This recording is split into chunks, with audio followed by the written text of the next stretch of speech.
She sent "Why does nobody love me?" to the wrong number. The mob boss replied with something incredible. The rain fell heavy over New York City that Thursday night, turning the streets of Midtown into grey rivers that reflected the glow of traffic lights and neon signs. Amelia was wiping down the diner counter for the third time, her trembling fingers gripping the damp cloth as she tried not to look at the clock on the wall. 20 minutes left in her shift. 20 minutes until she could walk out of there and face the 3-block trek to the subway station, where she'd wait another 40 minutes to get home, or rather to the tiny apartment she shared with her mother in Queens, where the thin walls let in every sound from the neighbors, and the shower only worked if you jiggled the handle just right. Her phone vibrated in the pocket of her grease-stained apron. She knew who it was without looking. Kevin had sent 17 messages since mid-afternoon, each one more insistent than the last, demanding to know where she was, who she was talking to, why she had taken 3 minutes longer than usual to reply. Amelia felt the familiar knot form in her stomach, that feeling of being watched even when he wasn't physically present, as if his eyes followed her through the invisible waves connecting their phones. "Are you ignoring me again?" the last message read. "I know you read it. Don't make me come down there, Amelia." She put the phone away without responding, pretending to herself that she'd forgotten, that she was too busy with the last few customers. But the truth was, she didn't know what to say anymore. Every word she chose seemed to be the wrong one, each reply provoking a new round of accusations or demands. When they first met, he had been so different. Kevin talked about dreams, about building something together, about how she deserved more than this life of constant struggle. He made her feel special, seen, important. But slowly, so gradually, she barely noticed the shift, that love had twisted into something that felt more like a trap closing in around her. The week before, Amelia had tried to end it. She had rehearsed the words on the way to his place, mentally replaying the conversation as the subway rattled through the congested tunnels. But when she got there and saw his expression change, when she heard the darkness creep into his tone and his words turn into threats thinly veiled as concern, she had backed down. Kevin said that if she left him, he didn't know what he'd be capable of. He said he'd invested too much time in her, that she owed him something. He said no other man would ever want her the way he did. The diner manager, a man in his late 50s with a prominent belly and cigarette breath, waved at her. "You can go, kid. It's dead tonight anyway." Amelia grabbed her worn-out backpack from the tiny locker that served as a break room, swapping her apron for a thin jacket that wouldn't be enough against the rain still pouring outside. As she walked past the door, the manager grabbed her arm with more force than necessary. "That boyfriend of yours came by earlier, said he was looking for you. I told him you don't get off till 10. Amelia's heart plummeted. Kevin knew her schedule, he always had, but the fact that he'd come all the way here, that he'd spoken to her boss, felt like crossing an invisible line she was still trying to hold. "Thanks for the heads up," she murmured, pulling her arm from his grip. The rain hit her as soon as she stepped outside, cold and piercing, soaking her hair in seconds. Amelia looked both ways down the street, searching for Kevin's familiar silhouette or the car he drove, that black sedan that always had some mechanical issue he didn't have the money to fix. She didn't see anyone, but that didn't mean anything. He could be waiting at the subway station or parked on a side street. She started walking fast, almost running, her old sneakers soaked in a few steps. Midtown Manhattan at night had that surreal quality, as if the city transformed into something else after the shops closed and the office workers went home. The dark storefronts, the homeless people curled up in cardboard in doorways, the smell of urine and old food mixed with the scent of fresh rain. Amelia knew every corner of this route. She'd made this walk hundreds of times over the last 2 years, but tonight every shadow seemed menacing. When she reached the subway station, only an elderly woman was waiting, holding grocery bags and staring at her phone with a confused expression. Amelia leaned against the metal and glass structure that offered little protection from the rain, trying to control her racing breath. Maybe Kevin wouldn't come. Maybe he'd just stopped by the diner to scare her, to remind her he knew where to find her. The phone vibrated again. This time it was 5 messages in a row. "I know you're off work. Why are you ignoring me? You think you can run from me? We're going to talk, Amelia. I love you too much to let you treat me like this." Her hands were shaking so much she almost dropped the phone. That "I love you" sounded more like a threat than a declaration. She knew how these talks ended. She knew Kevin would show up at some point, maybe at her apartment door, maybe outside her college class the next day. She knew there would be yelling, accusations, maybe tears from him, maybe promises to change that would last only a few days before the cycle began again. The train arrived 15 minutes later, its doors opening with a pneumatic sigh. Amelia climbed the wet stairs, swiped her Metro card, and went straight to the back, choosing a seat by the window where she could watch the street. She pressed her forehead against the cold glass and finally felt the tears come, silent and hot, mixing with the raindrops streaking down the outside. "Why does nobody love me?" she thought, and the question hurt so much she had to whisper it aloud just to give shape to the pain. The woman sitting 2 rows ahead glanced back, but quickly looked away, doing what everyone in this city did, pretending not to see someone else's suffering.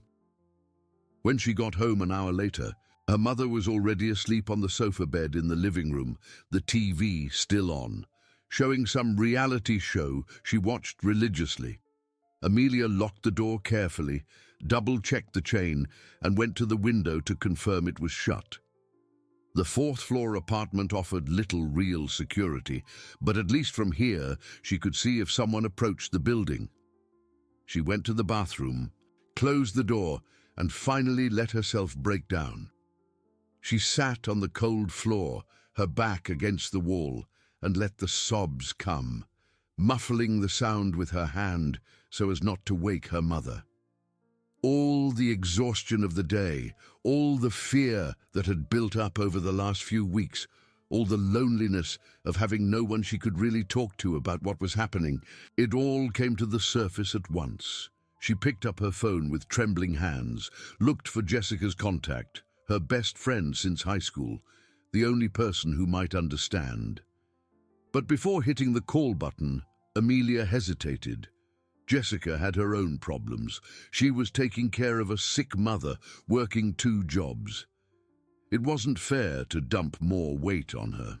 So Amelia opened her messages and started typing, letting the words flow without thinking, just needing to get out that question that had been echoing in her head for as long as she could remember.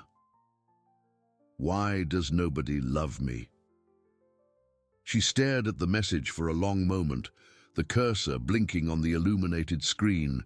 Then, without a second thought, without checking the number, she hit send and let the phone drop to the floor beside her, closing her eyes and trying to breathe through the tears that wouldn't stop. Across the city, on the top floors of a commercial skyscraper on the Upper East Side, Arthur Kensington watched the city through the glass walls of his private office.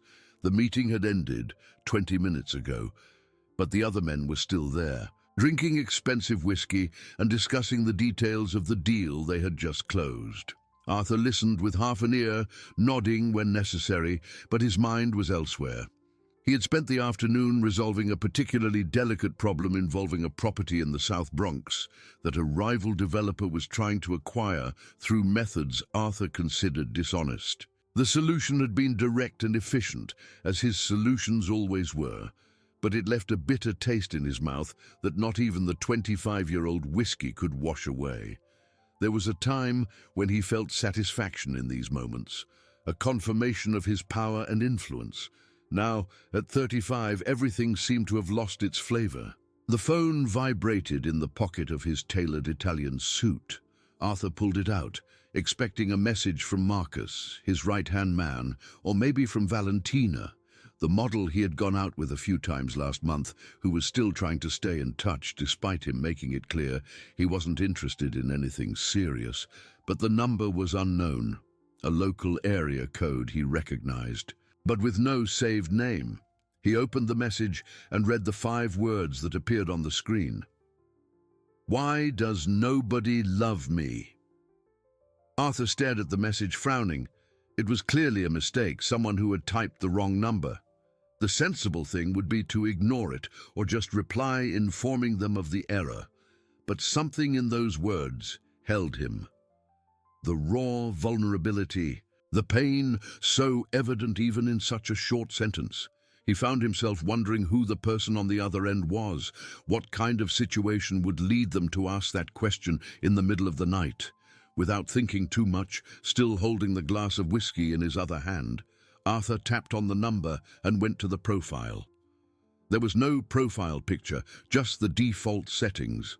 But there was a status, Journalism NYSU, class of 2027, a college student then, probably young, probably struggling with some typical relationship drama for her age. He should delete the message and go back to the conversation happening behind him, where millions of dollars were being discussed as if they were pocket change. But Arthur found himself typing a reply before he could talk himself out of it. Wrong number, but that's a question that deserves a better answer than the void. Have dinner with me tomorrow night, and we can discuss why you asked it. He sent it, and immediately wondered what the hell he was doing. Inviting a complete stranger to dinner, based on a text message, was impulsive in a way he hadn't been in years. Arthur Kensington didn't do things on impulse. Every move was calculated, every word weighed, every action planned to maximize results. But in that moment, looking at the sent message, he felt something he hadn't felt in a long time. Genuine curiosity. The men behind him said their goodbyes, grabbing their expensive coats and shaking his hand with practiced firmness. Arthur responded on autopilot, his eyes still on the phone screen, waiting to see if there would be a reply. When the room was finally empty and silent, save for the distant sound of traffic below, he walked to the window and looked out at the city stretching in every direction. New York at night was a constellation of lights, millions of lives happening simultaneously, each with its own dramas and joys and frustrations. Somewhere down there was the person who had sent that message, someone who in that moment felt completely alone in the world. Arthur knew that feeling well, even if his circumstances were radically different. The phone vibrated. He looked down and saw the reply. "This is crazy. I don't even know who you are." Arthur smiled, a rare expression that completely transformed his normally serious face. He typed quickly. "My name is Arthur. I work in real estate development. I'm 35 and I just received a message from someone asking why nobody loves them. I thought they deserved at least a decent meal and an honest conversation. No strings attached, no expectations, just 2 people who apparently need some company." The reply took longer this time. Arthur imagined the person on the other end debating with themselves, weighing the risks against the possibility of something different, something to break the suffocating routine that had apparently led her to ask that question in the first place. "How do I know you're not a psychopath?" The question made him smile again. "Smart. You don't, but we can meet in a public place. You can bring a friend if you want, and I can send you my Instagram for you to verify I'm a real person. Besides, psychopaths rarely invite their victims to dine at 5-star restaurants." Another silence. Then, 5-star restaurant. I work in a diner. I don't have clothes for that. Arthur felt something tighten in his chest. The raw honesty of that confession, the vulnerability of admitting financial limitations to a complete stranger, spoke of a kind of courage he rarely encountered in his world, where everyone pretended to have more than they had, to be more than they were. Then pick a place where you feel comfortable. The idea is to talk, not to impress anyone. The reply came faster this time. Are you serious? Completely. Tomorrow night, 7 o'clock. You tell me the place. Amelia was still sitting on the cold bathroom floor, staring at the conversation on her phone screen as if it was some kind of hallucination. She was sure she had sent the message to Jessica, but apparently she had gotten the number wrong. And now she was talking to a man named Arthur, who worked in real estate development and was inviting her to dinner as if it were the most normal thing in the world. She should block the number and forget this ever happened. She should delete the conversation and pretend that moment of weakness never existed. But something in his approach, in the way he hadn't ignored her question or mocked her, but offered something concrete, a real human connection, even if temporary, made her hesitate. Amelia opened his Instagram, which Arthur had sent without her asking. The profile showed a tall, broad-shouldered man with dark hair combed back and eyes that even through the photo seemed to see right through you. There were pictures of him on construction sites, in business meetings, a few at social events, always with the same serious, controlled expression. The profile had tens of thousands of followers, but he only followed a few hundred people. The bio was simple: CEO, Kensington Developments. She did a quick Google search. Arthur Kensington was more than just someone who worked in real estate. He was the president of one of the largest development firms in New York, heir to a family empire that had existed for 3 generations. There were articles about him in business magazines, photos at charity events, mentions in society columns. And he was inviting her, Amelia, who earned minimum wage waiting tables at a diner, to dinner. The rational part of her brain screamed that this was crazy, that men like him didn't make invitations like this without ulterior motives, that she was vulnerable and making irrational choices. But there was another part, smaller and more desperate, that whispered that maybe this was exactly what she needed. A night away from Kevin, away from his threats and insecurities, a conversation with someone who didn't know her, who had no expectations or shared histories that trapped her in old patterns. She started typing before she could talk herself out of it. There's a pizzeria in Greenwich Village on Bleecker Street. It's not fancy, but the food is good. We can meet there. The reply was immediate. Perfect. Send me the exact address. And your name would be? Amelia. My name is Amelia. A pleasure to meet you, Amelia. Until tomorrow. She held the phone to her chest and closed her eyes, trying to process what she had just done. It was probably a mistake. She would probably regret it. But in that moment, sitting on the cold floor of her tiny apartment, with the tears still drying on her face, the possibility of something different, something unexpected, seemed worth the risk. Amelia got up, washed her face with cold water, and looked at her reflection in the cracked mirror above the sink. Her eyes were red from crying. Her hair, still damp from the rain, formed unruly waves around her face. She looked tired, older than her 20 years. But there was something new in her gaze, a spark of curiosity that wasn't there before. Tomorrow night, she would meet Arthur Kensington, and maybe, just maybe, she would find some answer to the question that had haunted her for as long as she could remember. The next day passed in a blur of anxiety and anticipation. Amelia could barely concentrate in her morning classes, her mind constantly returning to the conversation from the previous night. During a break, she finally told Jessica what had happened, expecting her friend to call her crazy and convince her to cancel. But Jessica, who knew the situation with Kevin, who had seen the bruises Amelia tried to hide and heard the excuses she made up, had a different reaction. "Go," she said, holding Amelia's hands firmly. "Go and see what happens, but send me your live location and keep your phone charged. And if at any moment you feel uncomfortable, you get out of there immediately." At work, Amelia was a bundle of nerves.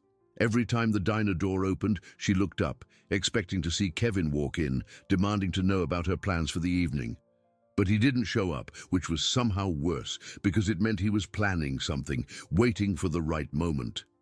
At 5 o'clock, when her shift ended, Amelia rushed home and spent an hour rummaging through her minimal wardrobe, trying to find something appropriate.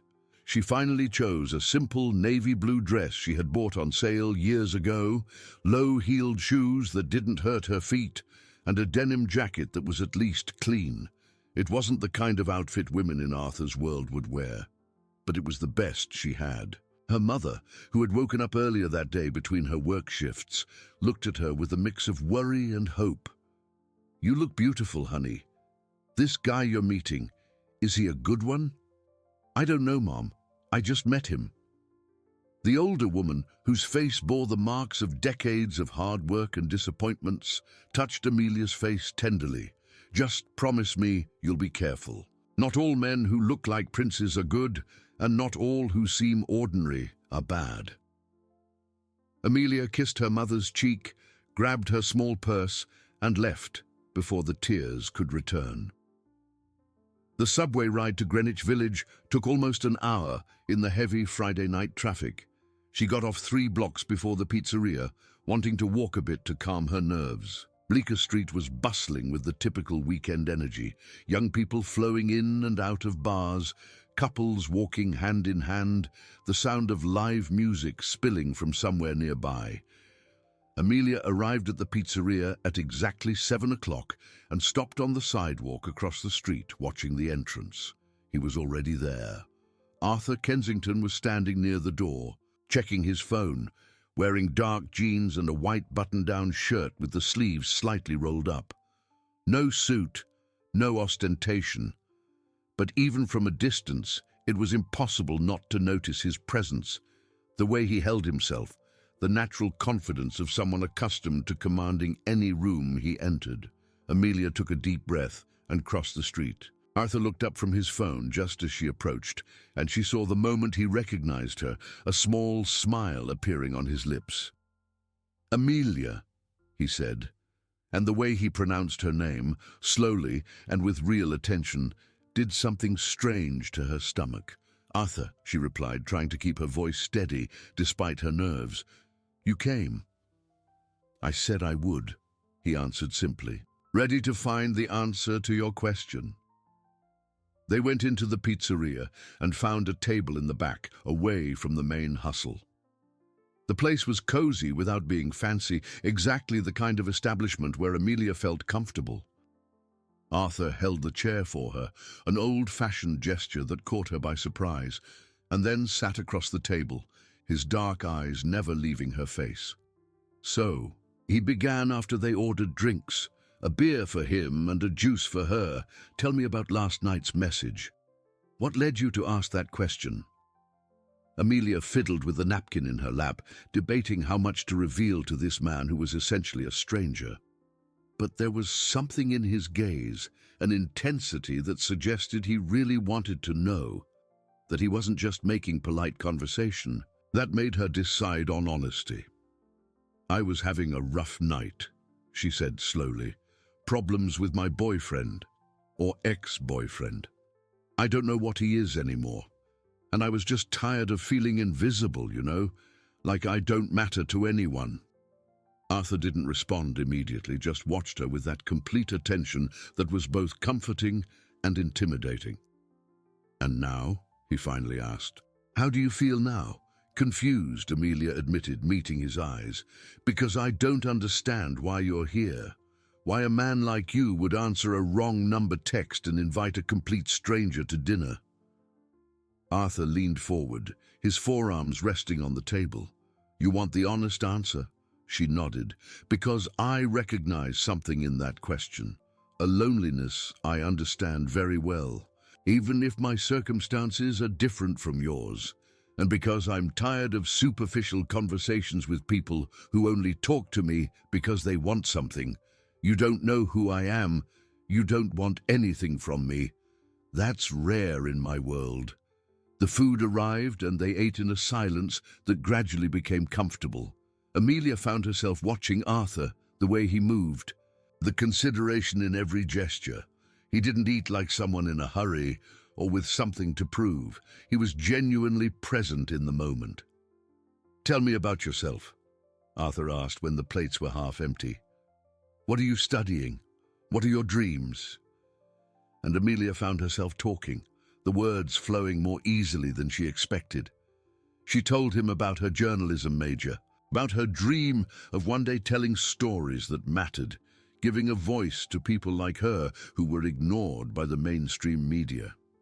She talked about working at the diner to pay the bills, about waking up at 5 in the morning to study before work because it was the only time she had. Arthur listened with an attention she wasn't used to. He asked questions that showed he was truly processing what she was saying, not just waiting for his turn to speak.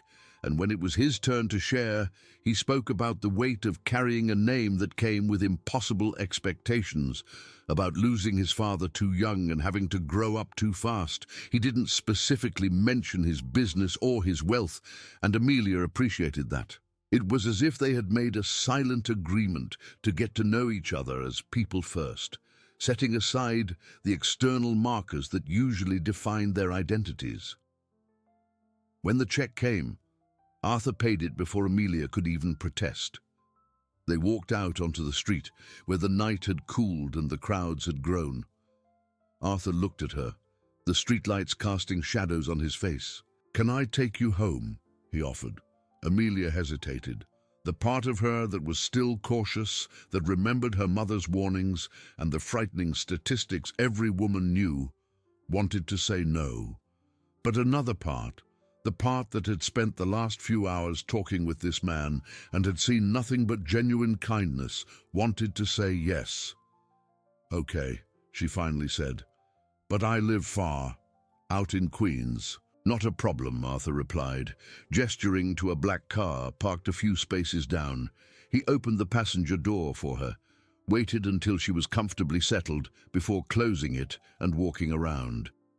The car was luxurious, but not ostentatious, the kind of vehicle that cost more than Amelia would earn in several years, but didn't scream wealth. Arthur drove with the same calm confidence he did everything, navigating the New York traffic with ease. "Your boyfriend," Arthur said after a few minutes of comfortable silence, "the one you mentioned, does he treat you well?" The direct question caught her by surprise.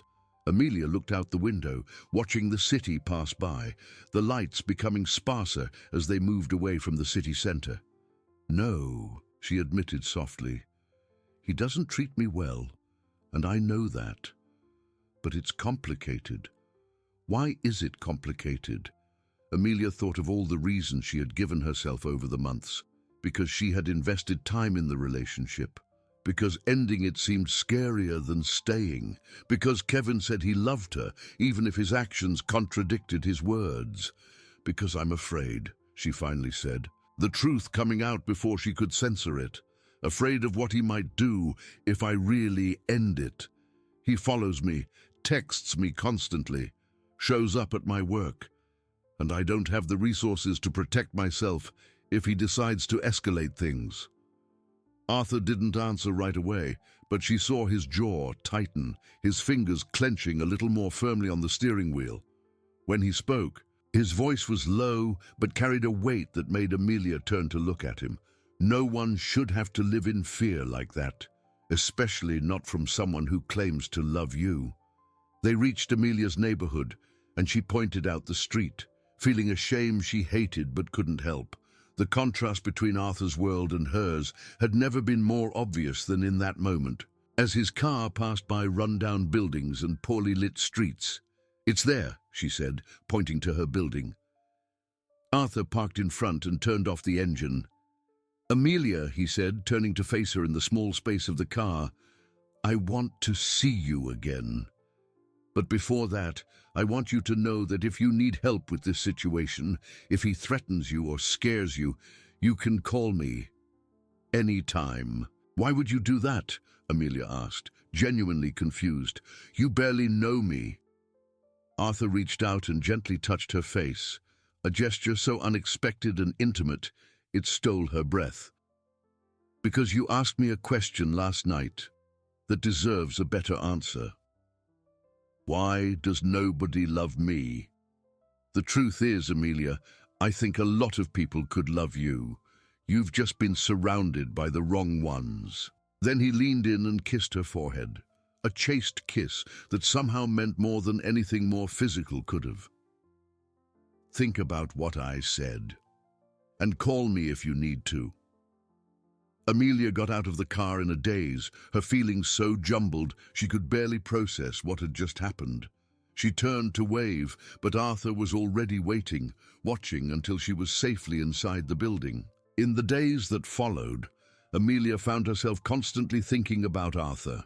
They texted daily, conversations that started casually but quickly deepened into more intimate territory. He asked about her day, her studies, her dreams. She discovered facets of him that the magazine articles never mentioned, a dry sense of humor, a philosophical outlook on life, a loneliness that mirrored her own. Kevin, meanwhile, intensified his efforts.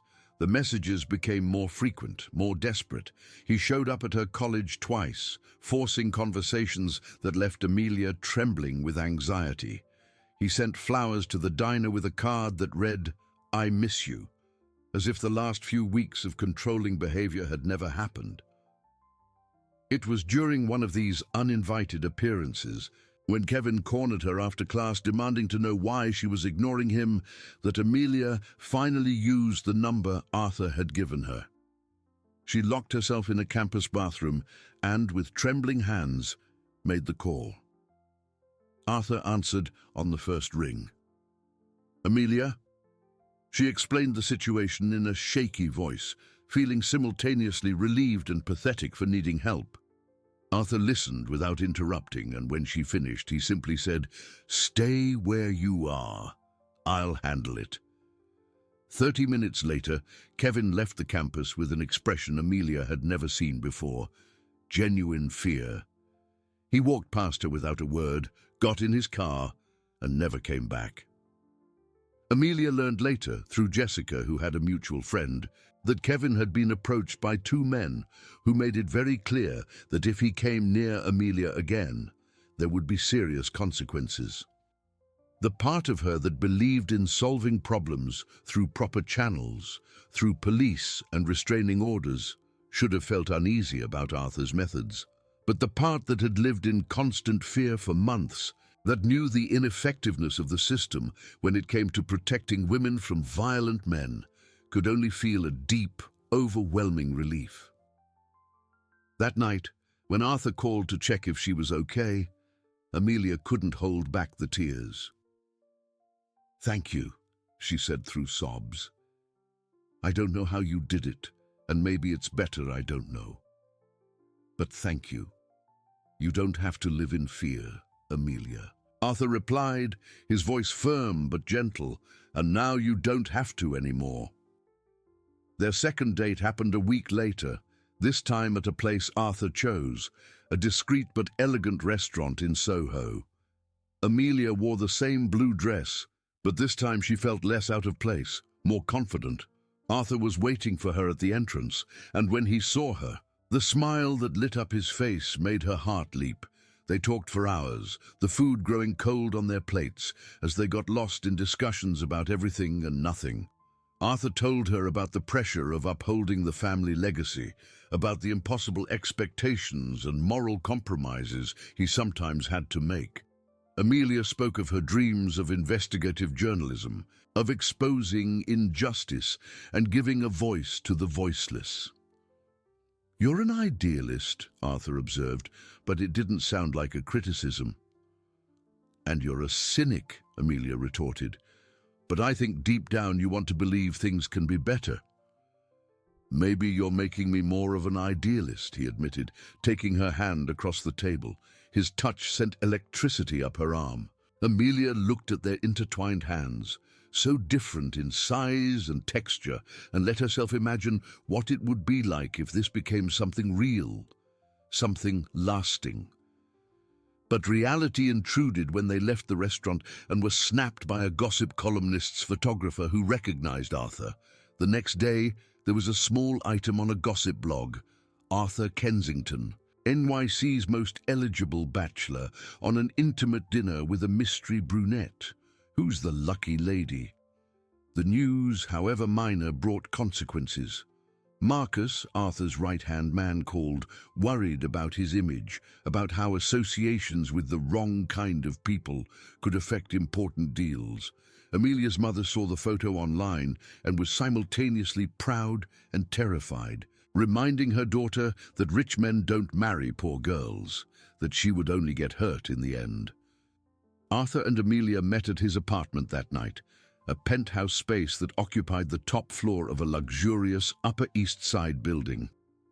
Amelia felt intimidated by the opulence, the floor-to-ceiling windows offering a panoramic view of the city, the designer furniture and artwork that probably cost more than her entire education. "I know what you're thinking," Arthur said, pouring wine into crystal glasses, "that our worlds are too different, that this can't work." "Can it?" Amelia asked, accepting the glass but not drinking. "Because everyone is telling me it can't. My mom, my best friend, even my own conscience." Arthur sat beside her on the Italian leather sofa, close enough for their knees to touch. "I'm not going to lie to you, Amelia. It will be hard. My family, my associates, they'll question it. And there will be pressure, expectations, judgments. But the question isn't whether it will be easy. The question is whether it's worth it." "And is it?" she whispered. In response, Arthur put his wineglass on the table and took her face in his hands. When he kissed her, it was different from the chaste kiss on the forehead from the first night. It was deep and intense and loaded with promise. Amelia felt her whole body respond, months of loneliness and fear dissolving under his touch. They stayed together that night, and it was unlike any experience Amelia had ever had. With Kevin, intimacy had always been transactional, something she gave to keep the peace. With Arthur, it was a conversation, an exchange of vulnerability that went beyond the physical. He touched her, like someone who was truly present, attentive to every reaction, every breath. Afterwards, lying tangled in the high thread count sheets of his bed, Arthur traced lazy patterns on her shoulder. "I want you to know," he said quietly, "that this isn't casual for me. You're not casual to me." Amelia turned to face him, seeing the sincerity in his eyes in the dark. "You're not to me either," she replied. The following months were a roller coaster of emotions. Arthur and Amelia navigated the complexities of a relationship that defied all social conventions. She got to know parts of his world, business dinners where she was sized up by partners who barely hid their skepticism, social events where women from his own class looked at her with thinly veiled contempt. But there were also moments of pure joy. Arthur using his influence to get Amelia an interview at a major investigative journalism magazine. Amelia introducing Arthur to parts of the city he had never really seen. Despite having lived there his whole life, they found a balance in their extremes, she softening his hardness, he strengthening her resilience. The first real crisis came when Arthur's family decided it was time to intervene. His mother, a formidable matriarch who had built part of the empire alongside her late husband, invited Amelia to lunch at one of the city's most exclusive clubs. It was a civilized ambush, where every word was carefully chosen to humiliate without being overtly rude. "You seem like a sweet girl," the woman said, stirring her tea with practiced elegance.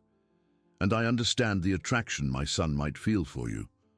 But you must understand that there are expectations for someone in his position. A wife who can navigate his world, who brings useful connections, who understands the complexities of our social standing. With all due respect, ma'am," Amelia replied, keeping her voice steady despite her racing heart. "I love your son, not his position, not his money, just him. And if that's not enough, Then maybe Arthur needs someone who sees beyond the expectations and sees the real man. The lunch ended frostily, but Amelia held her ground. When she told Arthur what had happened, she expected him to be angry with her for confronting his mother, but he simply pulled her into his arms and said, "I choose you. I will always choose you." But choices rarely come without consequences. Arthur's family began to apply pressure in subtle but effective ways. Major deals suddenly became complicated. Longtime associates began to question his leadership. There were whispers about him getting soft, distracted by an unsuitable woman. The pressure peaked when one of Arthur's biggest projects was threatened by a rival who saw an opportunity in the family division. To save the deal, he would need to make concessions to play the political game he had always played so well. And part of that game involved being seen with the right person, someone who would reassure conservative investors and traditional partners. Amelia felt the shift before he said anything. Arthur started working later, cancelling plans, being mentally absent even when they were physically together. When she finally confronted him in his apartment late one night after another cancelled dinner, he didn't try to deny it. "I'm fighting a war on two fronts, Amelia," he admitted, running his hands through his hair in frustration. "My family, my associates, they're forcing me to choose between you and everything I've built. And I don't know how to win both battles at the same time." "Then don't fight," Amelia heard herself say, the words coming out before she could stop them. "Maybe everyone is right. Maybe we are from two different worlds, and maybe trying to force this is just hurting both of us." "No." Arthur moved toward her, his face a mask of pain. "Don't give up on me, please. I just need time to figure out how to make this work."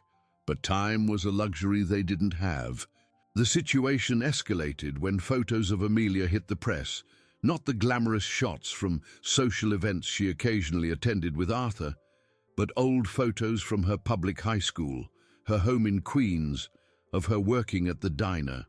Someone had done a deep dive and was using her humble background to publicly humiliate her. The online comments were cruel.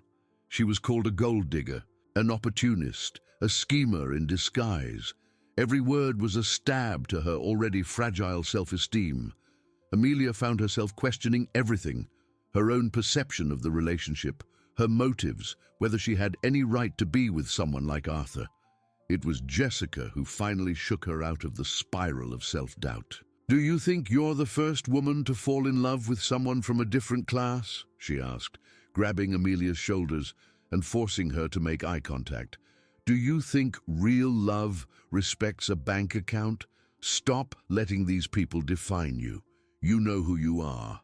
Arthur knows who you are. That's all that matters." Armed with new determination, Amelia decided it was time to stop being a passive character in her own story. She used her journalistic skills to investigate who was behind the smear campaign and discovered a web of Arthur's business competitors, using her as an indirect weapon to destabilize him. When she presented her findings to Arthur, he was simultaneously impressed and furious. Impressed by her resourcefulness and courage, furious that she had put herself at risk investigating dangerous people. "You can't protect me from everything," Amelia said firmly, "and I don't want to be protected. I want to fight by your side, as an equal partner, not as some fragile thing that needs to be guarded." Something shifted in Arthur in that moment. He looked at her with a new intensity, seeing not the vulnerable girl who sent that text months ago, but the strong woman she had become, partly thanks to him, but mostly thanks to herself. "You're right," he said, pulling her into a hug. "I've been trying to play by their rules, trying to fit you into the mold they expect, but maybe it's time to change the rules." What happened next shocked the entire New York business world.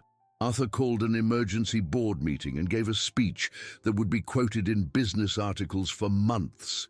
He spoke about integrity, about refusing to sacrifice personal happiness for social approval, about how true power comes from living by your values. not hiding who you love to appease outdated traditions. Some board members resigned, some deals were lost. But Arthur found that real loyalty, the kind that mattered, remained. And surprisingly, his honest stance attracted new partners, younger, more progressive people who respected his courage to challenge antiquated norms. Amelia, meanwhile, accepted the position at the investigative journalism magazine and quickly proved her worth with a series of award-winning articles on housing inequality in New York.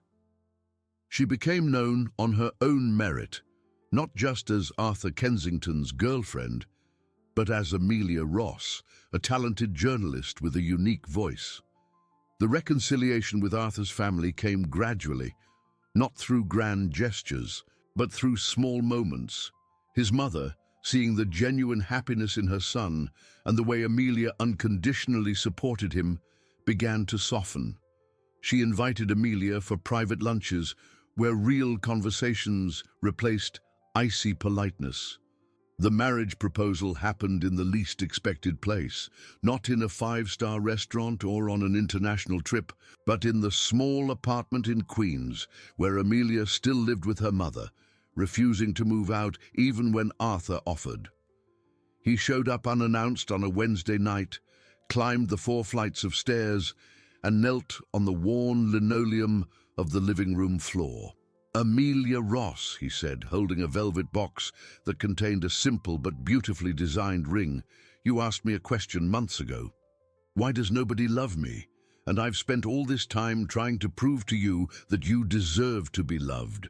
But the truth is, you taught me what real love means. Not power or position or social games, but real vulnerability and the courage to be yourself. Marry me. Let me spend the rest of my life loving you the way you deserve." Through tears that were not of pain but of pure joy, Amelia said yes. The wedding was an event that merged their two worlds in ways that surprised everyone. Half the guests were from New York's elite, the other half were Amelia's friends from Queens, college classmates, people she'd met working at the diner. The decor mixed sophisticated elegance with personal touches that reflected their journey. And when Arthur kissed his bride, in front of everyone who had once doubted them, it was a declaration that true love recognizes no social class or imposed expectations. But the real happy ending wasn't the wedding itself, but what came after. Amelia and Arthur built a life that honored both their origins. She continued her journalistic work, now with the resources for deeper investigations, exposing injustices and telling the stories of marginalized people. Arthur used his influence and power to support her causes, creating affordable housing programs and education funds for youth from underserved communities. They bought an apartment in a part of the city that was a middle ground, not the Upper East Side, but not the outer boroughs, a space that represented the compromise they found between their worlds. Amelia insisted on maintaining her financial independence, working and contributing equally to household expenses, refusing to be defined as just Arthur Kensington's wife.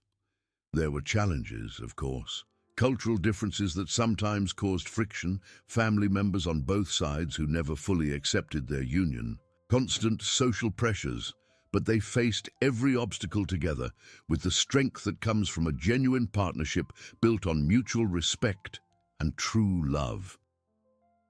2 years after the wedding, when Amelia discovered she was pregnant, they sat together on their apartment balcony, looking out at the city that had witnessed their transformation.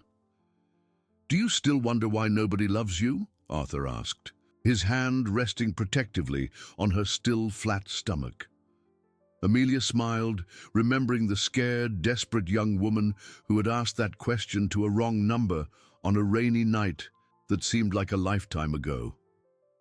"No," she replied, "because now I know the answer. It wasn't that nobody loved me.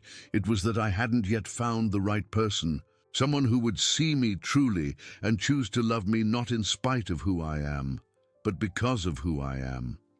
And you taught me something too," Arthur said, kissing her temple.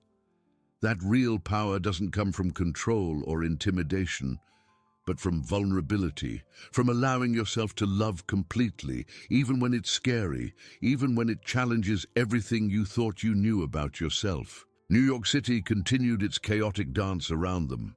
Millions of stories unfolding simultaneously, missed encounters and connections made, dreams broken, and others born.